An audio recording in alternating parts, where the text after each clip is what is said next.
আসসালামু আলাইকুম, সকলের উপরে শান্তি বর্ষিত হোক। বিশ্বাস মোবাইল ট্রেনিং ইনস্টিটিউট হতে সকলকে স্বাগত জানাচ্ছি। আমাদের বর্তমানে এখনও ভর্তি চলছে আমাদের ৬৭তম ব্যাচের। যারা এই মোবাইল ফোন সার্ভিসিং শিখতে আগ্রহী তারা যোগাযোগ করতে পারেন। তো আমরা এখন কাজ করছি মোবাইল ক্লিনিকে, যেখানে আমরা সরাসরি গ্রাহকের সুবিধার্থে কাজ করে থাকি।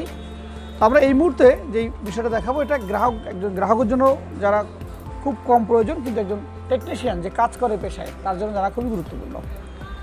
আমরা যদি টিভির দিকে তাকাই তাহলে এই জিনিসগুলো ফলো আপ করতে পারবো, এবং আমরা এই পুরো কাজটা মাইক্রোস্কোপের সাহায্যে টিভিতে দেখাবো। তো আপনারা যারা নিজেদের মোবাইল নষ্ট হচ্ছে, চট্টগ্রাম শহরে আছেন বা শহরের বাইরে আছেন, শহরের বাইরে থাকলে আমরা কোরিয়ার করে আমাদের কাছে ফোন পাঠাতে পারবেন। আমাদের কাছে বিভিন্ন জায়গাতে কোরিয়ার করে ফোন পাঠাই, এবং চট্টগ্রাম শহর থাকলে সিটির মধ্যে থাকলে আপনি এসেও আমাদের কাছে রিপেয়ারগুলো করতে পারবেন। মোবাইল ক্লিনিক আমাদের প্রতিষ্ঠানটি হলো চট্টগ্রাম রিয়াজউদ্দিন বাজার, রয়্যাল প্লাজার ৩য় তলায়। আমরা সর্বক্ষণিক অত্যাধুনিক প্রযুক্তি দিয়ে কাজ করি। আমরা এই মুহূর্তে যে দেখছেন, এই যে সেটআপগুলো দেখছেন, এই পুরো সেটআপটা হচ্ছে আধুনিক সেটআপ। এবং মোবাইল ক্লিনিক পুরনো একটি প্রতিষ্ঠান, যে প্রতিষ্ঠানের বয়স অ্যারাউন্ডিং ১৫ বছর এই প্রতিষ্ঠানের বয়স। তো এ পর্যায়ে আমরা চলে যাব এই ভিডিওটিতে। তো আমাদের সাথে থাকুন, চলুন।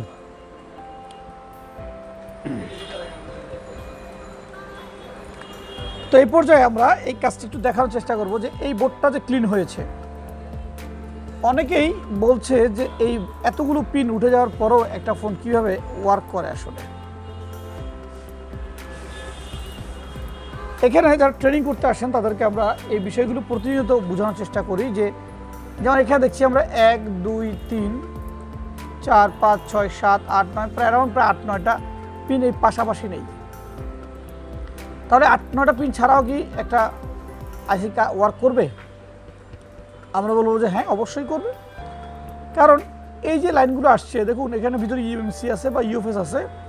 ইএমএমসি বা ইউএফএস থেকে যে লাইনগুলো এখান থেকে বেরিয়ে আসছে, এই লাইনগুলো রগের মতো কানেকশন হয়ে এখানে আসছে। দেখুন এই রগের মতো হয়ে রগটা এখান থেকে গিয়ে এই আইসিতে প্রবেশ করেছে, এটা গিয়ে এই আইসিতে প্রবেশ করেছে। মানে অনেকগুলো কানেকশন এখানে জাস্ট করতে গিয়ে এই ইউএফএস থেকে এসে এখানে আসছে। এখানে যদি কোনো একটা কানেকশন পিন উঠে যায়, এটার মতো উঠে যায়, তাহলে অবশ্যই এখানে লাইনটা পুনরায় জাম্পার করতে হবে।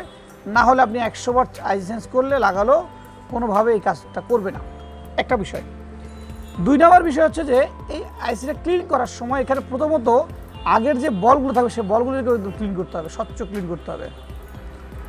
আমরা আয়রন, ভালো কোয়ালিটি আয়রন ইউজ করবেন, পাশাপাশি ডিসোল্ডার ওয়্যার ইউজ করবেন। আমরা এই যে ডিসোল্ডার ওয়্যারটা ইউজ করছি আমরা, এটা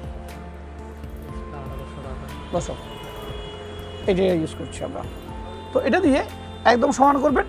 সমান করার পরে খেয়াল রাখবেন যাতে কোনো ঘাম থেকে না যায়।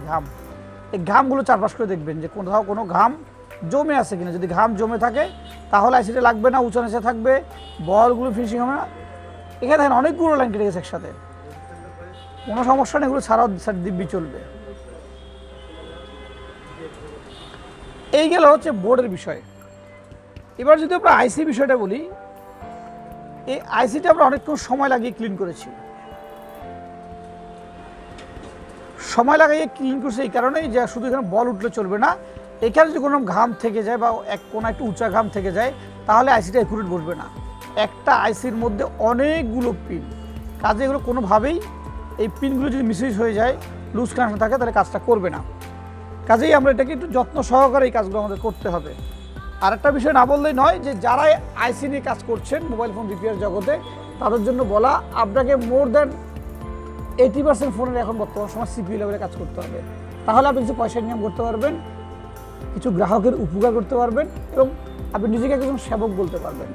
যদি আপনার স্কিল ভালো না হয় তাহলে আপনি কাজ করতে পারবেন না। আমরা ইতিপূর্বে যে কটা কাজ করলাম গত কয়েকদিনের, সবই সিপিইউ লেভেলের কাজ বা পাওয়ার এসি লেভেলের কাজ বা শর্টেজ লেভেলের কাজ। কাজেই আপনাকে দক্ষ হতে হবে, স্কিল হতে হবে। বিশ্বাস মোবাইল ফোন ট্রেনিং ইনস্টিটিউট সবসময় দক্ষতা নিয়ে কাজ করে, এবং আমাদের 2টা স্তরের ট্রেনিং চলছে এখন। প্রথমে 1 মাস বেসিক লেভেল, পরে 1 মাস আইসি লেভেল। আমরা চেষ্টা করছি আইসি লেভেল এক্সপার্ট করার জন্য, এবং ধীরে ধীরে আমাদের এক্সপার্টরা পুরো ওয়ার্ল্ডে ছড়িয়ে ছিটিয়ে পড়ছে। ভালো থাকবেন, সুস্থ থাকবেন। আসসালামু আলাইকুম।